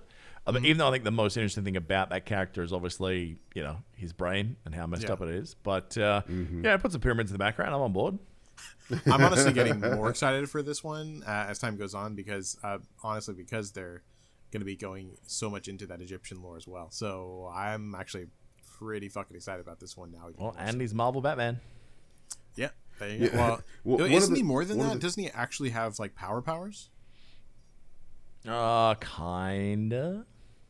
I thought he was like actually like really strong power wise. Oh, so is Bruce Wayne. He just had to get jacked and Bruce do some Wayne. batroids. Bruce Wayne's superpower is just money. It's nothing. No. Nothing special. No, he's the world's greatest detective. The world's greatest, and his willpower. His willpower is another one of his. It didn't look that way in Batman v superpowers. Superman, my dude. No, no, nothing. Taking that off the canon list, my friend. Nothing Zack Snyder does. No. Not canon. I'm pumped for it. Now, Ironheart, they've announced the actress is going to be Dominique Thorne. If you're wondering why I haven't heard that name, it's because she hasn't really been in anything mainstream. She's done sort of 2 side pieces at this stage. Look, anything that has people in flying Iron Man suits, I'm on board with. But the one in that sphere that I'm the most excited about after seeing this is Armor Wars, with Don Cheadle heading it up, returning as War Machine. The idea of this is fucking exceptional, of what happens after Tony dies to all the suits. That you'd think all the bad people that should never get their hands on those suits swoop in and go, yoink, mine. Mm-hmm. And then obviously he's trying to protect the legacy and protect the world from Tony's inventions. I love this concept. And then Gwyneth Paltrow starts her goop line. Yeah, she is going to make a goop suit. It's going to have a vaginal warmer. It is going to have butthole scented candles that she fires instead of lasers. And I don't know, any other random inventions you think she'd have? I have no idea. All I know is that she's really into those vaginal eggs. So that's about it. Yeah, I feel like if they made her become like the Oprah of the MCU, like they shifted her into being that category of like super successful CEO, then she wants to basically inject her philosophy on the world because she was famous for that type thing. That'd be an interesting angle. But I mean, Armor Wars, please. There's so much cool stuff they can do with this. Yeah, I'm actually looking forward to that. It'll be pretty cool. It's never like Iron Man, like I said earlier, it's never been like my favorite spot, but honestly, after the last movie, that turned me more into Iron Man than before. So this could be pretty interesting now, especially considering how powerful these goddamn suits have gotten, dude. That nanotech suit, fuck, that shit was. I'll tell you what needs to happen though is that Don Cheadle's Friday / Jarvis needs to be Tony. They need to have the voice in the suit as an AI Stark. Like, as in the final way he gets to help / fuck with Rhodey is being the voice in his suit. Please, that's such a great idea. They'll never do it, but that would be cool. I know, but how cool would it be if they did? Yeah, it would be cool. Isn't Robert Downey completely done? Yeah, he said he was done skis. He said that, but we keep seeing whispers. I mean, then he made Doolittle. And then I think his confidence might have dropped about, as much as the stock price of Disney did when that movie dropped. It was not good. Yeah, I was actually just thinking, as soon as I said that, I was like, well, but he might come back because he has not been doing so well in the movie front since. So, look, I don't think he has to work ever again with the bank that he made in his time. Not at all. Let's be real. But they have a tendency to want more money. So Doolittle was fantastic when he pulled all that crap out of the dragon's butt. I mean, come on. Was it her butt or her vagina? I think it was her vagina. No. Actually, come to think of it, I think are they technically? No, I guess they're technically lizards, which has one orifice. So no, it was out of her butt because he got farted on at the end. Oh, but I'm trust me, I've seen. Yeah. I have no idea what you guys are talking but about. what Anyway, I'm saying is they have. I think they have one hole only. So well, yeah. Regardless, as a species. So yeah. All right, all right. Go ahead. Sorry. Yep. So Dragon Hole: The Reckoning coming in 2022. Guardians of the Galaxy Holiday Special. James Gunn directing. Guardians of the Galaxy and James Gunn in the same sentence. Don't even need to read the rest. I'm in. Yep. There's a cool idea. I Am Groot animated series of shorts will be pretty good. But the big one that I do not fucking understand how this is just a show and not like the end of Phase 4 or something is Secret Invasion is going to be a TV series. Yeah, that was a weird move. I thought that was setting it up for like the whole big next arc of Marvel. Yeah. Well, because this is what they do with like that event was for a main purpose, which was bringing back Steve Rogers. Because at the end of Civil War, Tony had Cap killed before he realized that he was on the wrong side of this war, right? Mm-hmm. That was how the Civil War ended in the Marvel Universe, is that Cap was assassinated and Tony didn't stop the trigger even though he ordered the hit. Mm-hmm. Now, then he spent some time trying to redeem himself. Everyone thought Tony was a massive asshole and Cap became this massive paragon and they were mourning him.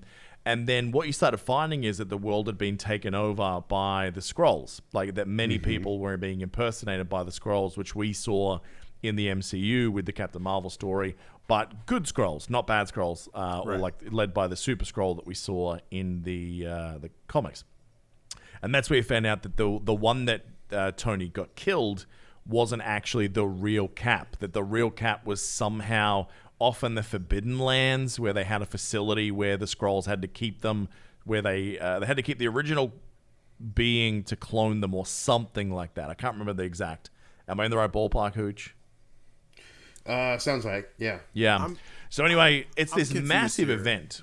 Okay. I was going to... So you're saying that happened where Cap was killed, but it was like the fake in Cap. The comics. It just happened in the comic. We're not alluding to that happened in between the movies of Civil War. No. Because Civil War in the comics ended with the death of Cap. That's why when we all heard that, like, after Civil War, that Chris Evans' contract was up, we were all freaking out because we were like, oh shit, they're gonna do it. Okay, that makes more sense. Because I'm like, man. Then they went in the whole "you killed my father, prepare to die" angle instead. Yeah. Gotcha. Yeah, so to have this massive event in the history of that comic run, and now it's going to be a TV series where the only people they've signed on are Sam Jackson and Ben Mendelsohn, which, do not get me wrong, I love the combination of those two characters in that movie, and the character of Talos was always pretty cool. But their ability to do and undo things with Secret Invasion, I cannot stress enough, because they could, by injecting this, anyone that has died or will die in the upcoming series before Secret Invasion could be a vehicle to undo any of it by saying that was actually a Skrull. He was one of ours. He's not dead. We've got him in a facility out the back. Well, I mean, I guess there's so many ways that they could do that in the MCU anyways, but B, like, would it not even be better then that that's not part of the movie situation and more part of a series situation where it's ongoing and very capable of being fluid? But then do you have that early Agents of S.H.I.E.L.D. issue where if you're not watching all, like, multiple different, you're going to be lost? It's almost like you're going to have to buy Disney Plus or something. Yeah. No, they're doing that deliberately now, mate. That's true. All on Disney Plus. Yeah. FOMO is their marketing campaign for Disney Plus. If you don't watch Loki, nothing is going to make sense to you. You know what I mean? Yeah. I think that very much might be the route that they're going. You described their entire marketing scheme. Yeah, like the nerds. Don't you have to watch that? Yes, you do. Yeah, that's it. All right, that was the end of it. Pretty much. That was all the Disney stuff. There was a couple of small announcements during the week as well. Big Hero 6 is getting spun off into a Baymax series, so that's going to be a thing. The Game of Thrones prequel, I thought all interest died in Game of Thrones with the last season, but here we are. They're going to go back and do, obviously, the Targaryen. We've been seeing more and more of the cast being touched recently. We've now seen another one of the Targaryens being cast by a relatively unknown actress. And then we have Matt Smith, one of the Doctor Who's, and also in The Crown recently, who played Prince Philip, I think. He is now being added to the cast as well. So they had a lot of big casting news this week. But Chris Evans, Captain America, is going to be Buzz Lightyear, as in the original Buzz Lightyear, of which the toy was based on. He's going to be in a movie for that. So that's a cool idea. And then in the final piece... Disney. No, he's contracted there forever. And then we have... there is a long-running Mario manga series in Japan. Ran for like 50 volumes or something like that you've never been able to get in the States. But as of now, for $10... I'd like Walmart or something crazy too. I think it is. I don't know. One of those store names that you guys have over there. You can now get Super Mario Manga Mania, all the entire run, which really leans into the craziness of when you look at Mario from a Japanese lens, I guess. It's like, yeah, this dude eats mushrooms and jumps on turtles. You know what I mean? It goes really weird and wonderful. So, pretty cool. $5 says that's where they bring in Bowsetta or whatever the hell her name is. Oh, Bowsette. If there's ever a median to bring in. Jeez, didn't that come to like... Yeah, it's that one. That was the meme that was everywhere and disappeared just as quickly. Like, that was the cosplay for all the that was, cosplay that was the more chicks. than cosplay. That was the like porn... Birth of OnlyFans? Hentai selection. Yeah. Dude. that shit was fucking nuts how on fire that got so quick. Truth. Ridiculous. All right. Given the fact we still have one more podcast to record, I think we should wrap this up, boys. What do you say? Oh, I definitely think so. The other one's going to be just as long, I think. So, yeah. I think the best way to summarize, it's a great time to be a nerd. It's a terrible time to be the people on this podcast. What time are you guys going to bed? Like 4 a.m. or something ridiculous at this stage? It is 2:30 right now. So by the time that we're done, it's going to be probably around 4-ish. Yeah. And the sacrifice we're making is that so we I'm could doing all pretty be playing fucking Cyberpunk right now. Well, I wouldn't, but yeah. Well, you wouldn't. No, we Two all of you could be playing it. All right, so the next episode is going to be That's Hebrew true. by I could himself be, yeah. with Hooch and I basically on No one else. while we're actually playing Cyberpunk. Yeah. All right, so the last episode for the week there will was be ever a time- all the gaming news. Yes, mate? I was like, if there's ever a time for me to wear my T-shirt that says "I paused my game to be here," it'd be now. Yeah, for real. There's no pausing in modern games, it feels like. That's the meme, right? Can't pause it, Mom. All right, boys and girls, keep an eye out for episode 3 of this week, which will be episode 15, part 3 or something. Make sure you tell your friends about the podcast. Make sure you head to discord.me/ANR. Make sure you sign up on the patreon.com/ANR and leave us those reviews on Apple Podcasts. Thanks be to Hebrew. No problem. Thanks be to the Hooch. All right, man. 2 down. Let's go. One more. I'm Chewbacca84. We'll see you guys, I'd say next week, but right, meow.